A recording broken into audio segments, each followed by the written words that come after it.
السلام علیکم محترم عزتمنو قدرمنو مسلمانانو ورونو امید لرم چې جوړ او روغ به یاست او د صحت جامې به پر تن باندې حضرت ثوبان رضی الله تعالی عنہ څخه روایت دی چې نبی کریم صلی الله علیه وسلم مبارک فرمایي چې کینیز زما د امت څخه هغه کسان پیژنم چې د قیامت په ورځ به د الله تعالی په حضور کې پیش کول کیږي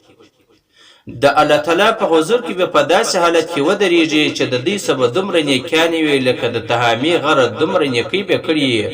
او دومره اجرونه او ثوابونه به الله تعالی ورکړي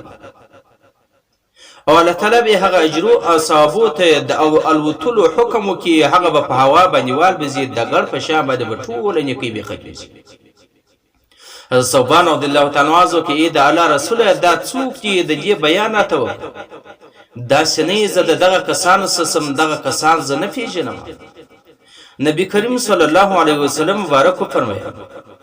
ای ثوبان دغه ستې دیني ورونه دي ظاهري نشانی اسلام دی چې دی به مسلمانانی د شپې په عبادت کې به داسې ساخي لکه ته چې څنګه ایسا یعنی ته چې څنګه منځونه کوي دی به هم دغه رقم منځونه کوي لیکن کله د شپې پر حرام او ناروا باندې پر هغه شیانو باندې چې الله تعالی منع کړی دي پر هغه باندې قدرت پیدا کی د هغه کتنه بدی کړي یعنی دا هغه کسان دي چې د شپې انټرنیټ ګوري یا فیسبوک ګوري هغه کې ناروا او ناجایز شیان د یو مخترج او بیا دی هغه ناجایز او حرام شیان ګوري نو د هغه به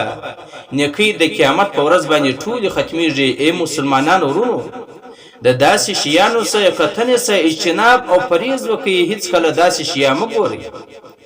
ډېر نیکۍ به دې کړي ډېر صدقات به دې کړي ډېر نوافل به دې کړي او ډېر تلاوتونه به دې کړي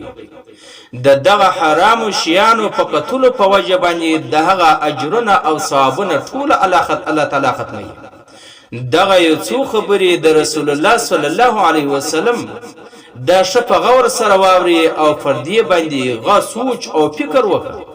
چې زه کوم څه او د قیامت په ورځ به الله تعالی زما سره عقدي حساب او کتاب کوي کنه ای دغه خبرې د ثواب په نیت باندې شیر کوي چې نور مسلمانانو پورې هم ورسیږي هغه د دین ناروا او د حرام شانو د کتونو نه اجتناب او پرهیز وکړي